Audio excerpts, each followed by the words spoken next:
Carolyn Atkinson. She's former head of global policy for Google and President Barack Obama's deputy national security advisor for international economics. I asked her whether we should be dealing with tech as a group or strictly on a case-by-case basis. I think it depends which issue it is you're trying to resolve. So if it's taxation, then all multinational companies face the same issues about, are they being taxed appropriately? Are they seeking to put their profits in places where there's low tax or no tax? There's nothing special about big tech in that sense. If you're talking about privacy and data security, you know, we give our data to many companies apart from just tech companies. If you're talking about competitive power, economics, antitrust, then there's an issue of looking at what is the marketplace for different companies. I think it's not just tech companies that have been concerning people recently, but also if you look at big hospitals or pharma companies. So I think it depends a lot on which the issue is. And then I think it's important not to just lump tech together because they've become very large and successful. Fair enough. It feels a little bit as though if we deal with some of those issues, the other ones become less relevant or easier to tackle. Specifically, the kind of monopolistic nature of some of our largest players. Google is one. I would say Amazon might be considered another. There are some others that we're seeing politicians, particularly in the U.S., having them in focus as really kind of wanting to Standard Oil style break them up. Or is there a case to be made that some of these companies are doing too much? They're both offering the infrastructure that runs everything and then also the services on that infrastructure. I think that it's worth looking at all, as I mentioned, there are other sectors. I think it's worth looking at this time of concerns about inequality and concerns about big companies at whether there are monopolistic tendencies. But I don't think that one should go in with a presumption that these tech companies are monopolies just because they're big. And one of the difficulties with looking at them from an antitrust point of view is that traditionally in the US, we've looked at, well, what's the consumer harm? And we've measured that by looking at price. And then if you don't pay for the ad-supported services of Google or Facebook, there's obviously not a price issue. If Amazon is cheaper than other retailers, there's not an issue. So I think it's important to look carefully at what is the marketplace that each of these companies is supposed to dominate, and then how are they behaving? Are they actually keeping other innovators out? Are they becoming slow and not increasing their own rate of investment in innovation? And I think it's very important to look at those particular issues. People are concerned because they feel there's a lot of power of companies, but it is worth thinking about what is the kind of power that people are worried about. I mean, on the mergers and whether or not companies should be split up, there's a difficult issue.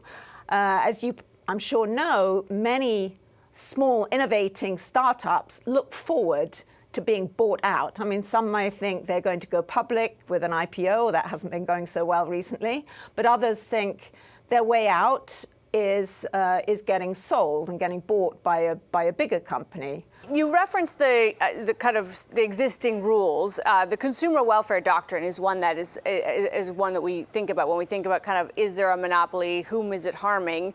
It kind of leads us to, do we need a big rethink about those rules? Antitrust laws, anti-competition laws, what do they look like? How should they be thought of in a modern age? Are we using outdated tools, I guess, to apply to these new companies? Well, I think that those are pretty good tools because, and they're not only about consumer welfare, they're also about what are we thinking about whether companies are squashing innovation and so on. So I'm never against taking a look at how to do things better, but I also think it's important, and it's really important for policymakers to think about what is the problem that they're trying to fix.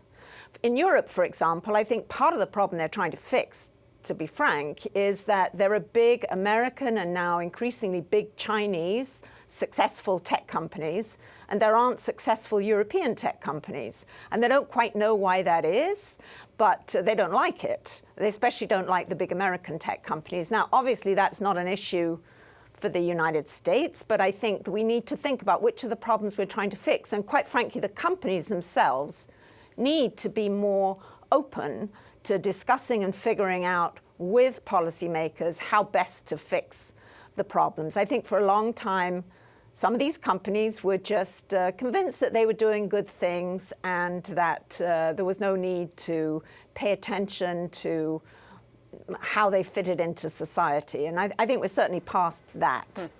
We do have this kind of war of words happening and threats about tariffs from the U.S. to France because France is looking to impose this so-called digital tax. It's something Canada has also talked about doing, some kind of way of capturing revenue from companies that are doing business here but aren't domiciled here.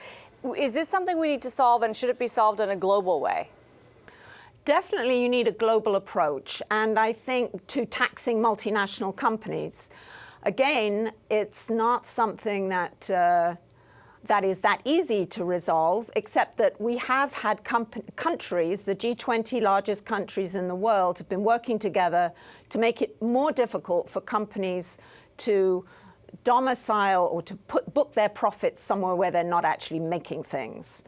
And that is not the case really with this digital tax revenue. I don't think that digital tax makes a lot of sense. We don't tax companies on the basis of where they sell things. If you think of a car manufacturer that sells something over the border, say in Canada or Mexico, we don't expect the Canadians and the Mexicans to tax our companies on what they make here in the United States. And a lot of tech companies make their software codes, they make their products as they think of them, even though they're not the kind of products you can drop on your foot. They make them mostly in the United States. So if France is taxing more, it is kind of taking tax away from the United States authorities. We do have some concern on the part of some if certain candidates should win first the primary and then, of course, the overall U.S. election. Elizabeth Warren is the one I think that is most feared by big tech. Are they right to fear these candidates?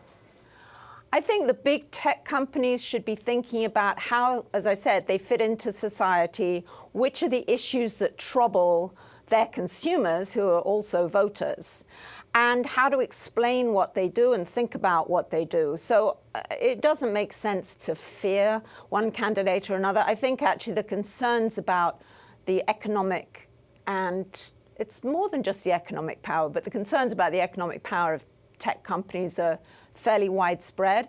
My issue is just that I think sometimes people go after the wrong thing. For example, data governance and privacy is a really important issue, and it applies to a lot of different companies. I mean, we drive in our cars, they're going to know more and more about us. Our refrigerators, as they become smart, are going to know more and more about us. I had my photograph taken coming in here because Bloomberg likes to, and many offices like to keep a note of who's coming in and out of their buildings. So that's an issue that goes beyond just tech companies. I think problematic content is another issue that's supporting divisiveness in society. Those are issues that concern people, but they're not really about economic power. They're not about antitrust. Caroline Atkinson is the former head of global policy for Google and was also U.S. President Barack Obama's former deputy national security advisor for international economics.